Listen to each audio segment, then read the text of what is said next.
Hello, my name is Mercury, and welcome to this brand new episode of Media Buffet. Today, I'm alone, and I'll be discussing the original Predator movie. I don't know how I didn't know how to I don't know how to word that, but I'm talking about the 1986 movie, Predator. It was the first Predator movie.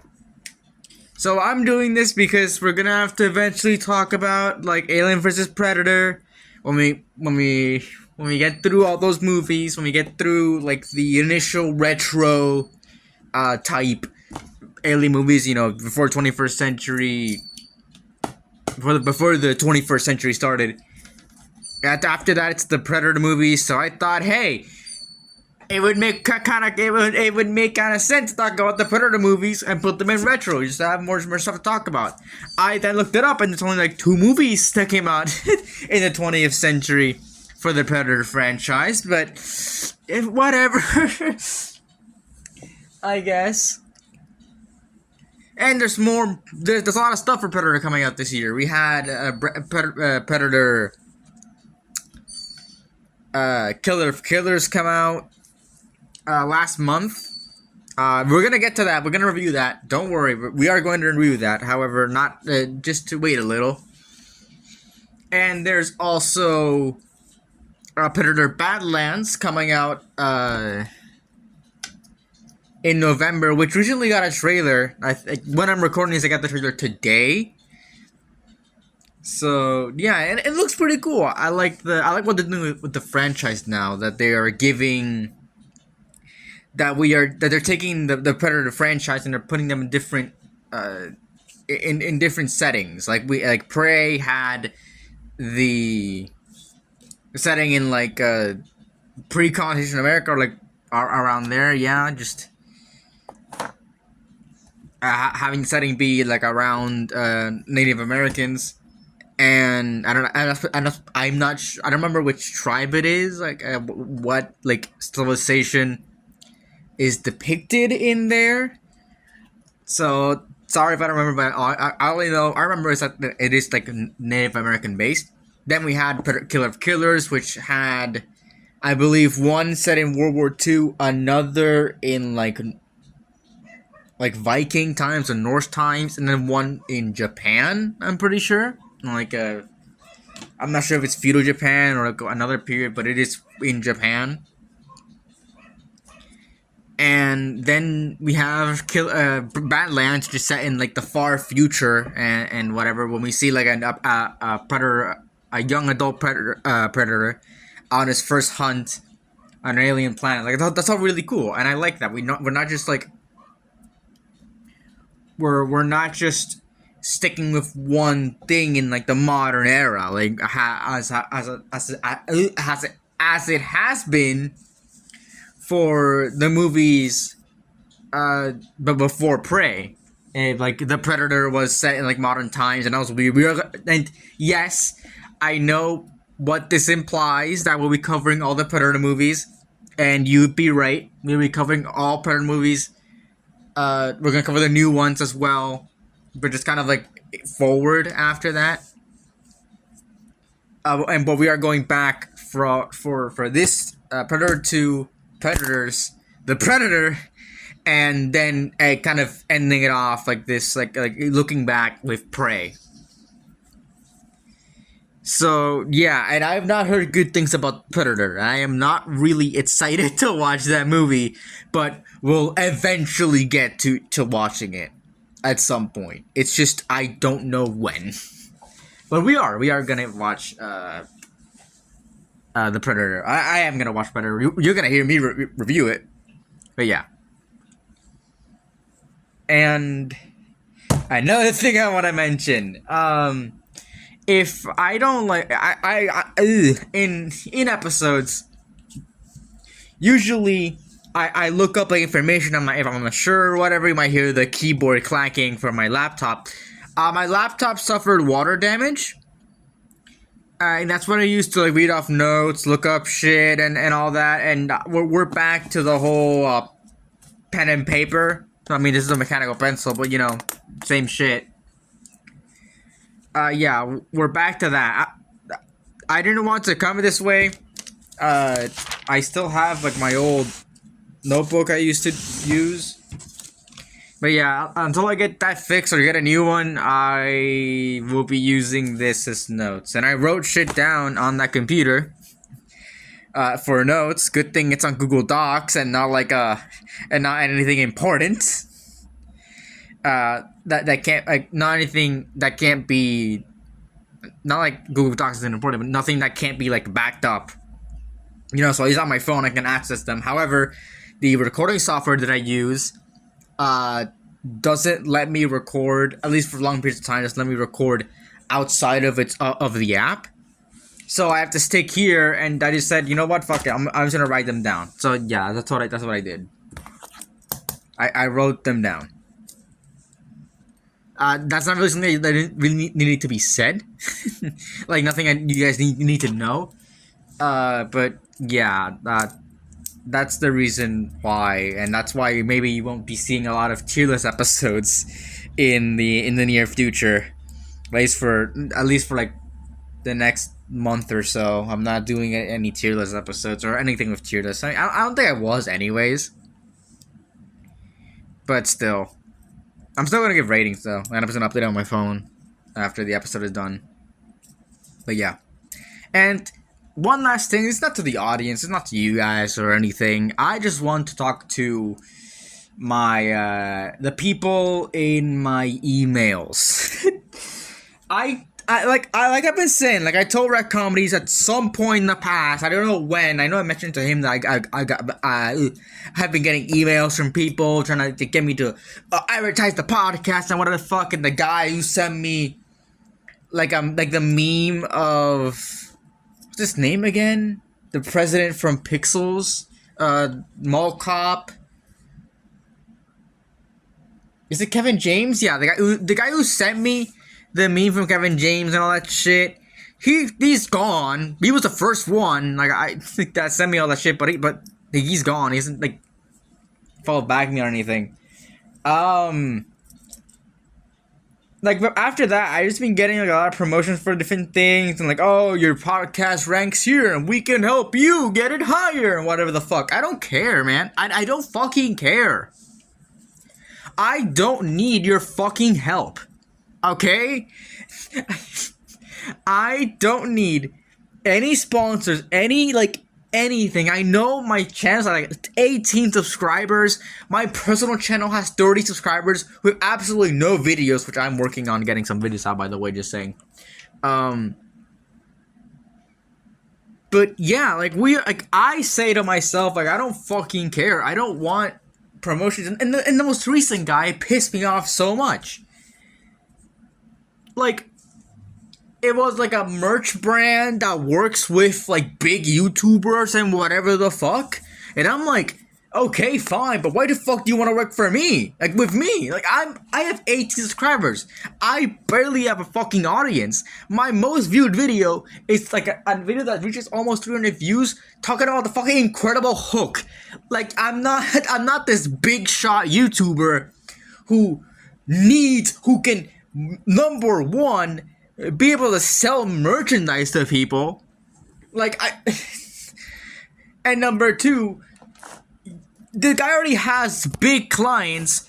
You should be fine. I'm telling you, whoever this is, you probably know who. You know who you are. Actually, you probably don't fucking know who you are, because I guarantee you none of those people watch this channel, these episodes.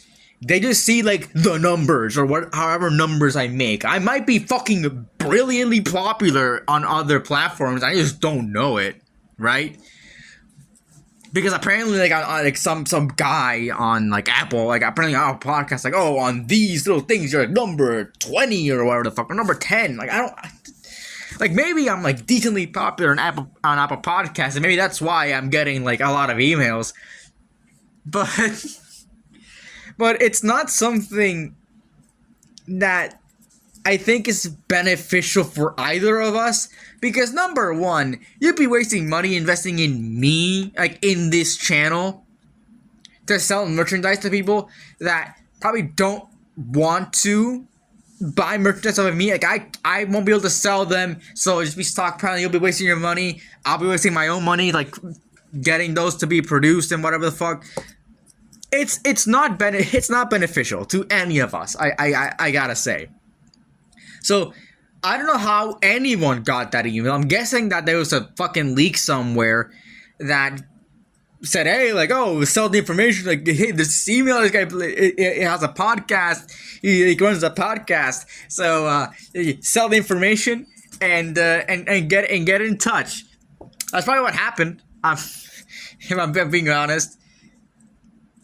But anyways, telling everybody here, I don't need that. Like, I don't at all. Like, I don't need it. I don't want it. And please, for the love of God, fuck off. Anyways, crash out over. Let's get into the episode. Starting off, well, we always start off with the effects and action. So, Predator, this movie was it's from the 80s, so it's not gonna be like the biggest production of all time, you know. Like, well, I mean, for the time, it may actually. I want to talk about, like, let's talk about that. Like, we had big productions back then. Like, obviously, Star Wars was big. Like, this was after, like, the Star Wars trilogy ended. Aliens, like Aliens specifically, like the movie, like before, like, you know, I fucking know what I mean. Original Aliens, which we covered before, like a month or two ago. I forgot when. Which, by the way, this episode was supposed to go out in May. It's coming out now. I'm very behind. I know that last time I said, oh, I have 23 episodes. Well, fucking hell, it's been longer than that. No, it's like 28 now. Hopefully, like, when I finish the round of episodes I need to do now, it's shorter. But yeah, I'm behind. So yikers. I thought, whatever. But yeah, like, Alien. Like, it was a pretty impressive production for the 70s, for late 70s. It was after Star Wars, so I guess, like, the medium had already been revolutionized, but yeah, whatever, right? And then we got, like, the Terminator, which I will be talking about. I'll be talking about Terminator. That's one. I mean, that was like guerrilla filmmaking. That wasn't even like that movie was made illegally. So it's not like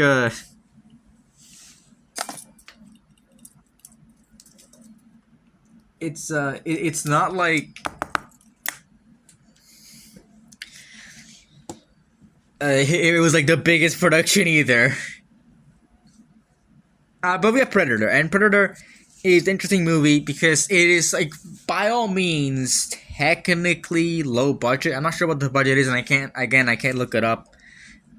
But it is pretty low budget because it is filmed in, like, exactly, like, one area. It's usually a jungle. They probably use the same jungle for every single fucking one. Like, it has, like, 2 set pieces, and like 3 maybe. That's about it. And then the rest of it's in a jungle. And they probably used, like, whatever was around. So they didn't have to waste much in building a set. And then there's the Predator, which was, like, the big one, obviously the big suit and all that, getting the animatronics or whatever the mechanics they use for the for the ugly motherfucking face that it has. And the actors, like Arnold Schwarzenegger, you know, here in his peak right here in the 80s, you know, like getting him there, like that's probably what most of the budget was. You were just getting those things, but overall, it's not like a big production. And it looks pretty good overall. It doesn't really have a lot of CGI. The only thing it does have is, like, the laser effects and all that. Probably the green blood. That I don't know if that was. I mean, maybe that was achieved. You could have used different things to make glowing green liquid in the 80s. I'm sure, like without CGI. Yeah, I'm pretty sure, or without like any special effects. I'm pretty sure that you could do that. And the action is very it's very interesting. This isn't like your normal, I guess, horror. I don't know if I want to call it a horror film. Anyways, it's not really a horror film. Not like Alien in any way.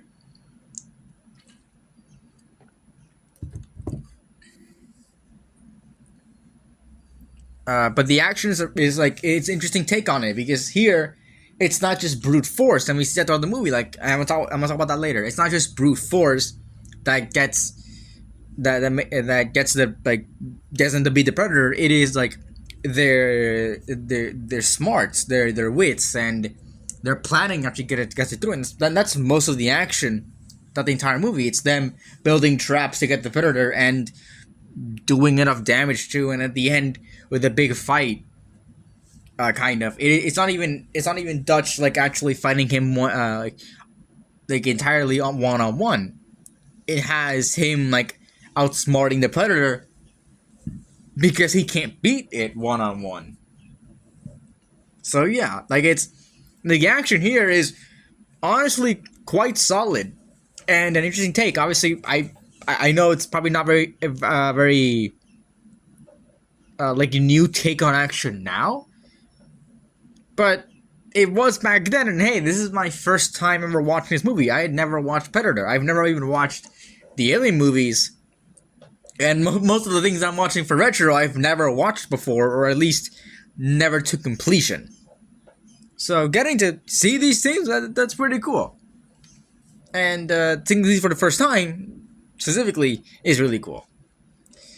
So yeah, not much more to say in that department. I just think the effects were really well made. I think the Predator suit looks amazing, and the action I think is really well made with like showing how the characters adapt to the circumstances, how they use the environment around them. That's something that Dutch had. Like we see like the Predator. We see the Predator like tracks using heat vision, but then like Dutch crawls through like a muddy like muddy terrain, like and it like and the moisture and all that and like the frigidness, like I guess like how cold it is, like makes him invisible to the Predator's like vision. Like at least like sense, like mask, like thermal. It's not heat vision. It's thermal vision. Sorry, it's thermal vision. And it's really cool, and we see him use that later on throughout the fights to give himself like an advantage of not being found so easily. Yeah, that's cool. But that's really all I gotta say about those things. So let's move on to the characters, which honestly. There's only like a few. There's not a lot to say here for the characters, but we'll get into them anyway. So yeah. All right. So starting with Dutch, he's the character played by Arnold Schwarzenegger and all that stuff. He's a good character. And overall, a lot of these characters are fairly bland. However, something I do want to say about Dutch is I like his intuitiveness. The fact that he's not just this dumb brute, which I will be getting to that archetype later, but he's not just this dumb brute, like soldier type who just goes into battle full charge. He sees that stuff isn't working and decides to put his foot forth and actually develop strategies to better take on the threat. That's something that I enjoy, and how much he wants to keep everyone alive, even though he doesn't really achieve that per se. But yeah, I like how he makes all the traps. He sets everyone just say, hey, we set this up, but this goes here and all that. Like that, like Dutch is an interesting person to follow because we see how he develops throughout and how his strategy develops throughout. Not much as a character, but definitely the eyes of seeing that, like a vessel for us to see, okay, the Predator is an actual threat that can't just be handled through brute force, which is, I think, really cool. But Dutch as a character overall, there's not much to say there, and I don't feel like that's really something that needed to be explained. I think that just the archetypes that we see here are enough for the character. Like the whole military types, you'd think, like a lot of movies portray the military, especially something like Transformers, as like unstoppable and all that. Like they're the best and all that shit. And here, like soldiers are they're powerful. They get through things and whatever the fuck. They just shoot until it's dead. But in here, we see how powerless they really are. Going up against an alien force and how much they have to actually think for themselves, and how much their guns and bravado don't get them forward. They don't get them to do anything and all that. So yeah, that's what I really enjoyed, and I think Dutch illustrates that really well because he's the only one to survive, aside from another character. Well, we get to it later in only a bit. Next up is Dylan, which is the character played by Carl Weathers.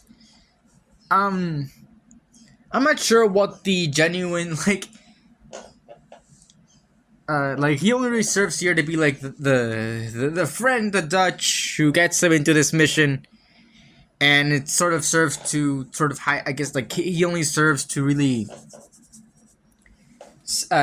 like set the stage for what happened. Like, and all that stuff, like, Dylan has to go there, he's like a CIA operative, and then they get mad because they found out that they sent like another team here and then they died, so like what the fuck is going on?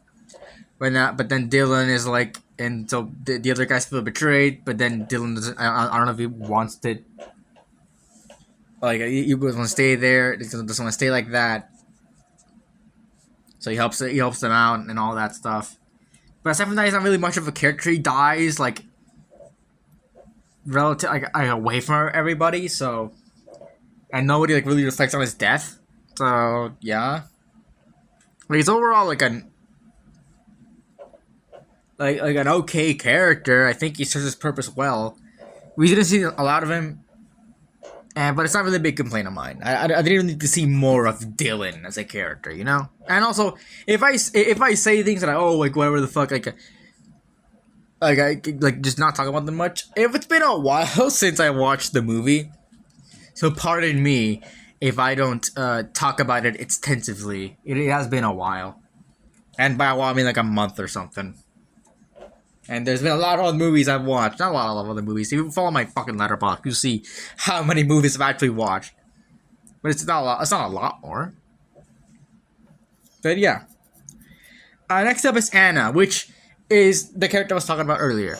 I feel like Anna also illustrates perfectly the whole theme of the movie, where like brains get the people through this, not their bronze. You'd think that like a lot of things, like, it's the men who go in there and charge and like get shit done and whatever the fuck. But here, we see that it's anyone's game to survive the Predator. Anyone can survive the Predator if they are smart enough. If they put their mind forward and really think how to beat this guy. We see this later with Prey, and I haven't watched Predator Killers yet, but it's something that we see there as well. With the elderly woman who is like a part of the Viking plot or whatever. Like, this is something that's been part of the franchise for a very long time, and I saw a lot of people really fucking complain about it when Killers came out, and around the time for when Prey came out as well. And I just don't get it. It's like seeing the first Predator movie. It is something that's been here in the franchise for so long that I don't see why anyone would complain about it. Like, all you need to do is watch the first movie, but I don't expect those people to really watch movies, you know? all they do is complain because they want to complain. They don't know what they're talking about. So, yeah, you look at their letterboxd. If they had a letterboxd, because I know they don't watch movies, you would see nothing on there. Nothing concrete, nothing better. Just meh. It's a lot of meh. But yeah, something that we see here, and also her as a character adds a lot of things. We like to like the whole lore and whatever. Like we hear from her that people have like people like the predator comes here like every few seasons or whatever to hunt, and it's something that's been like a legend that's been passed down throughout here. Like yeah, like she adds a lot of stuff. So yeah, she's actually an interesting character, and also to follow, and for the theming of the movie. Next up is Mac, which is another military type. I swear we're almost done with these guys. But Mac is like the friend to another character called Blaine, which I will also be getting to later, which I think is also a very good representation of the theming of the movie.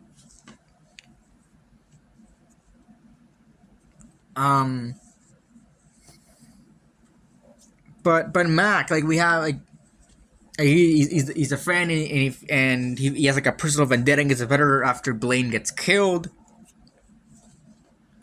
So, and that eventually leads to his downfall, kind of, because he goes on like on his own with not on his own, but with Dylan to, I guess, set up something. I think I forgot what they're doing, but he gets killed.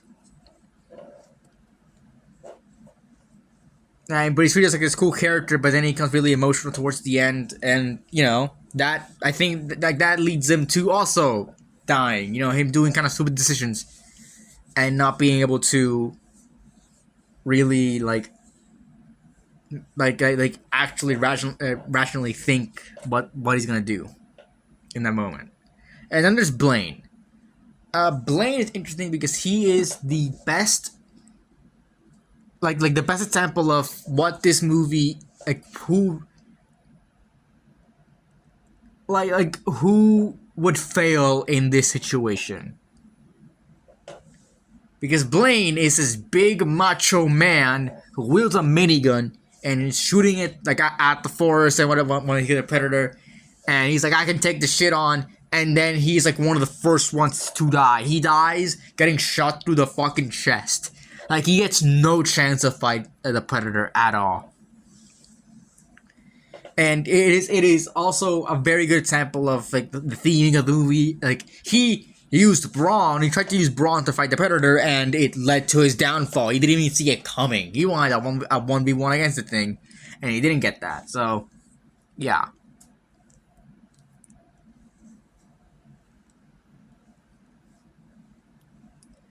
And then there's Billy. Like, finally, finally break the rest of the human characters. There's Billy, which I really I don't know why I put him here. He should have been gone with the rest of all the other like military types who just kind of die. We stuck him on the longest, and he and like what he did here. I can't remember. Like, I know he like slashes his own chest a little bit and then dies. I guess instead of people all to take away, like he finally like accepts his fate that they're not gonna be leaving this, which is also like I think that makes sense like for the whole thing. Like, oh, we don't think that they're gonna make it, like they're gonna make it out. So he's like, fuck it, I'm gonna die. But they do, and I would, and it's another thing. Like, you can't give up, because if you give up, I mean you lose. But yeah. It's another big thing. But overall, not much more to say. I don't know why I really put him here. And then finally, the man himself, the big thing for the movie, the Predator itself. And the Predator, I feel like, is really cool. He's not just a horror movie monster that just kind of does things and whatever the fuck. Like, just does things because he like wants food. He is a hunter. He's like, he's a predator. And he's looking for the best prey. He's looking for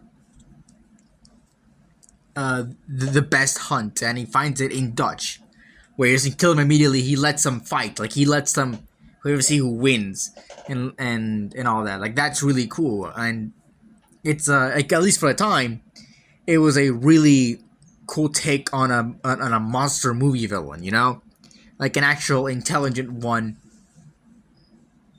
that doesn't just do things just to kill. I mean, he does like kill for sport, but he is like sentient. He doesn't just eat them or use them as like a host body. He's there for a worthy fight, and we see that throughout. Like we see also him like it's like preparing for the hunt, where he gets shot and whatever, and he like heals himself, like tends to his wounds. Like, oh, that's really cool. So like there is a little bit of humanity when it comes to the Predator. So and I really enjoy that. All right, so that's all the characters done, and let's talk about the plot a little. There is not much more to say here than I've already said. I feel like the movie itself is mostly about the its theming again of brains over brawn, and we see throughout the movie how everyone adapts to that, and throughout the end, and throughout the end, just like them making different traps and them not working, or like them or it working but like not really, and seeing how to adapt to all that. I think it's really really cool and the most enjoyable part of the movie. And also everyone kind of disagreeing with each other throughout the most part, and seeing like all the stupid decisions or the smart decisions that they make throughout the movie. Like that's all really cool, but that's really all the movie is about. Like a lot of other stuff, it's just there to set the stage up. Like what I said about the CIA, like things with Dylan and the other guys feeling betrayed. The other team that came here and got killed by the Predator as well. Like a lot of things are just there to be set up for like for the Predator itself, like coming there and killing them and hunting them. It's essentially so. Yeah, but I mean I enjoyed that a lot. I don't feel like the plot needed to be that heavy on the like in general. I feel like the like the messaging and all that stuff, like the actual like what the movie was about, I feel like it was strong enough to carry it, and it was still very enjoyable. So and it didn't feel like rushed at any point. It didn't feel like it missed, like it needed something to make it better. I feel like it was really really like well enough to stand on its own. So yeah, no, like it's really enjoyable. Some things haven't aged as well, but I'm not gonna knock it against the movie. It was that was 30. I'm reviewing it as it was 40 years ago almost. So yeah. But overall, this movie is amazing. It is, I think, a must-watch. I have nothing but praise for this movie. This movie honestly was really, really good. And again, almost no complaints. Everything was perfectly done, I feel. So that is why I'm giving it the S tier. It is just, I feel like the most unique take on this sort of like on this in this genre, and definitely, I think it's just really good. I liked it a lot more than Alien, I gotta say. I think it does like the survival aspect better, and I just love how it used like the soldier stuff to make it seem like, oh, like these soldiers are the best, and how meticulous they are with their things, where they could never see the Predator coming and they had to adapt to all that. Like that is all really really cool. So yeah, I think it really does deserve the S tier here. But yeah, that's the Predator. What did you guys think about Predator 1987 or 1986? I forgot which one it was. Leave in the comments below. All our socials in the description. And and if you want to give us your feedback, you can rate us on Spotify, or leave a like or dislike on the channel, on the episode video, whatever the fuck. If you want to stay up to date with our content, you can follow us on Spotify or subscribe to us on YouTube. And if you think it's worth sharing, share it around. You can. I'm giving you permission to. I mean, if you were gonna do it anyways, but I've been saying the whole goddamn time I've had this goddamn outro. But sure, like, if you didn't know, you have our permission to. Yeah, that's about it. See ya.